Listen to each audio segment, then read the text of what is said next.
Parte 2. Parei aqui na primeira parte falando sobre que tipo de mentalidade você tem. Mentalidade vencedora ou mentalidade de escassez. Moisés ali no finalzinho dos versículos 10, né, ele estava com mentalidade de escassez, mentalidade de perdedor, mentalidade de um homem fracassado, uma mentalidade que ele tinha esquecido, né? Que ele viveu durante 40 anos na melhor escola do Egito.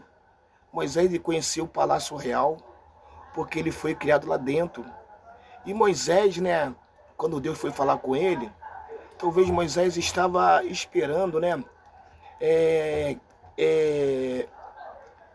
estivesse esperando, Moisés estivesse esperando outro tipo de palavras, né? Moisés ele, talvez estava esperando um afago, talvez Moisés estava esperando outro tipo de palavras com o Senhor, sabe? Mas não é bem assim. Deus falou para Moisés, Moisés, você consegue sim. Eu quero dizer para você também que você consegue sim, sabe? Talvez Moisés estivesse esperando que Deus dissesse algo tipo como qualquer coach, né? Falar, mas Deus não é coach. Ele sabe como ele disse. Não se preocupe, Moisés, porque eu sou com você. Eu sou tudo aquilo que você precisa. Deus não é o coach. Deus vai falar para você que ele é tudo que eu e você precisamos, sabe? O recurso que você vai acessar, querido, não é seu. O recurso que eu vou acessar, André Luiz Paulino, não é meu. Você pode não ter todo o dinheiro necessário, mas a Bíblia diz que o nosso Deus é o dono do ouro e da prata. Ele é o Jeová Jirei. Jeová Jirei significa que ele é o Deus da provisão. O recurso financeiro que você precisa para cumprir o seu propósito, então, pede a ele. Estava falando isso com a missionária hoje, né? Que ele é o dono do recurso. É só a gente pedir a Deus.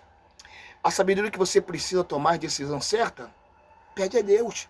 Se você quer recurso, pede a Deus. Se você precisa de sabedoria para tomar a decisão certa, o que você tem que fazer? Pedir a Deus. Tiago capítulo 1, versículo 5 diz, mas se alguém tem falta de sabedoria, peça a Deus e ele dará, porque ele é generoso e dá com bondade a todos. Então é a criatividade que você precisa e não tem?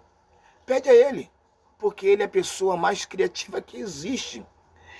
Talvez você está falando, pastor André, o que eu preciso é proteção? Você precisa de proteção? Pede a Deus. Pede a Deus. Porque o Senhor é a minha fortaleza, o meu refúgio, socorro bem presente num dia de angústia. E se Deus é por nós, quem será contra nós? Porque muitas das vezes, sabe, a nossa mentalidade de escassez é tão grande quando Deus nos mostra algo incrível. Nós vamos direto para a sala da crítica e olhamos para as limitações. Mas Deus, não tem como isso dar certo. Falamos sempre isso, né? Eu não tenho tudo o que preciso para fazer isso que o Senhor está me mostrando. Senhor, eu não tenho conhecimento necessário.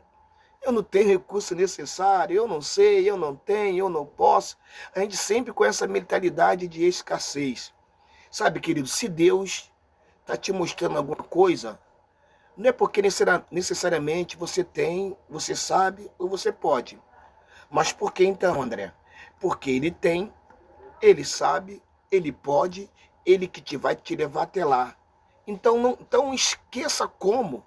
Esqueça como. Eu falei isso para a missionária hoje. Esqueça como, missionária. Confia quem vai fazer. Eu confio que o toque de requinte vai arrebentar. A missionária Márcia também mandou uma pergunta para mim agora de tarde. Lá o ponto de pregação que ela vai abrir lá em Saracuruna. Agora no mês de dezembro. Ela falou, abre o ponto. Eu falei, abre o ponto.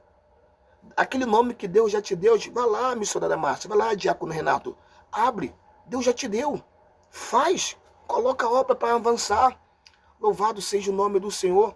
Sabe, eu fico aqui imaginando Abraão, Deus virando para ele dizendo, Abraão, sai da tua terra, da tua parentela, vai para a terra que eu te mostrarei.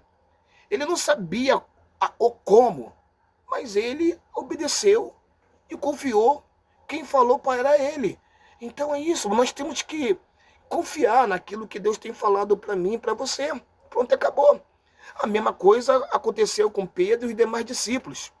Ele estava trabalhando no barco quando de repente Jesus chegou e disse: vinde após mim e eu farei pescadores de homens.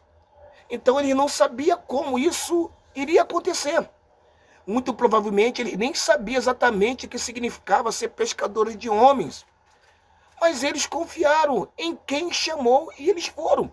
Então nesta noite vocês têm que confiar em Deus. Vocês têm que fazer aquilo que Deus está mandando e pronto, acabou. Você tem que fazer, confiar, o resto Deus faz.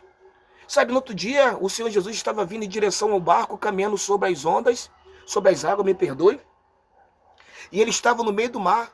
Já era tarde da noite, tudo escuro, os discípulos veem aquela cena e ficam admirados. E Jesus disse para Pedro: vem. Pedro não fazia ideia como caminhar sobre as águas. Ninguém nunca tinha caminhado sobre as águas antes, mas Pedro foi, confiou em quem chamou ele para fora do barco. Confia quem está te chamando para fora do barco. Você e eu temos que aprender a confiar. É por isso que talvez o testemunho está demorando tanto. É por isso talvez que o milagre está demorando tanto a acontecer na tua vida, porque você não está confiando quem está te chamando, quem está te mandando. Ele pode. Louvado seja o nome do Senhor. Sabe, Pedro não sabia como andar por sobre as águas. Mas o que ele fez? Ele andou. Por que Pedro não andou sobre as águas? Porque ele confiou quem estava pedindo para ele. Confia em Jesus, o milagre vai acontecer. Sabe, muitas vezes a nossa mentalidade de escassez está buscando o melhor dentro daquilo que é possível. Quando, na verdade, Deus está querendo fazer o melhor dentro daquilo que é impossível. Muitas das vezes, a nossa mentalidade de escassez está buscando o melhor dentro daquilo que é possível. Quando, na verdade, Deus está querendo fazer o melhor dentro daquilo que é impossível. Porque Ele é o Deus do impossível. Eita glória! O nosso Deus é o Deus do impossível. Lembra aí, missionária? Tu vai lembrar que Deus me ministrou a palavra para você hoje à tarde. Lucas capítulo 1, versículo 37. Que Deus é Deus do impossível.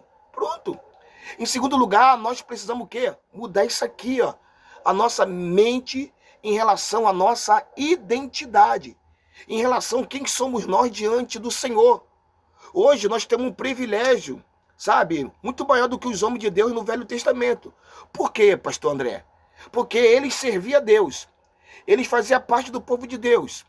Eles tinham sido escolhidos por Deus. Só que eles não eram chamados filhos de Deus.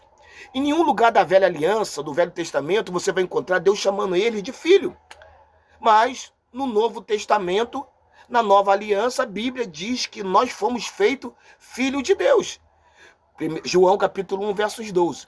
Mas todo quanto receberam, deu-lhe poder de ser feito filho de Deus, a saber, aos que crer no seu nome, os quais não nasceram do sangue, nem da vontade da carne, nem da vontade do homem, mas da vontade de Deus. Romanos 8, capítulo 8, versículo 15 e 17. Porque não recebeste espírito de escravidão para viverdes, outra vez, atemorizados, mas recebeste o espírito de adoção, baseado no qual clamamos Abba Pai.